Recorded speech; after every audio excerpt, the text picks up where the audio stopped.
Good morning, welcome to Meat Minute Monday, and today we're going to talk about the grain. Okay, so often people say, what is this grain that everyone talks about, and do I cut with it, against it? How do I make my meat tender after I've cooked the product? Now, so I'm using a piece of flank to give a demonstration, so let's come and have a look. Okay, so this is a piece of flank, and as you can see we use flank so you can see the grain. So the grain is these lines, okay? And what these lines are these lines of fibers, okay? So when you're cutting a raw piece of meat, you should always cut with the grain, okay? Because then you don't break the fibers before you cook it. After a piece of meat is cooked, you should always cut against the grain, okay? And I'll show you why with this piece of paper.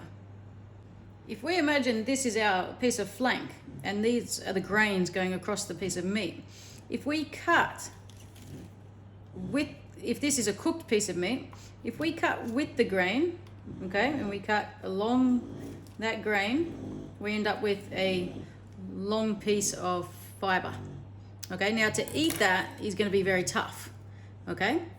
But if we cut against the grain, okay, so if we cut against the grain, we end up with our meat still in one piece, obviously if it's a physical piece of meat, but a lot of small fibers throughout that piece of meat. So then it becomes easier to chew and it feels more tender in your mouth.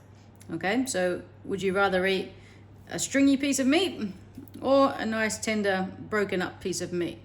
Okay, so that's what against the grain is, but obviously after the steak is cooked, because you don't want to cook a steak that is all broken up like this. You want to cook it as a whole with the grain, and you want to eat it against the grain. So there you have it. If you have a raw piece of meat and you want to cut this up before cooking, cut with the grain.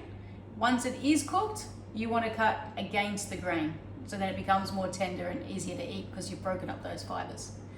Anything else you want to know, let us know at Farmers Market. We're happy to do something on Meat Minute Monday for you. Bye for now.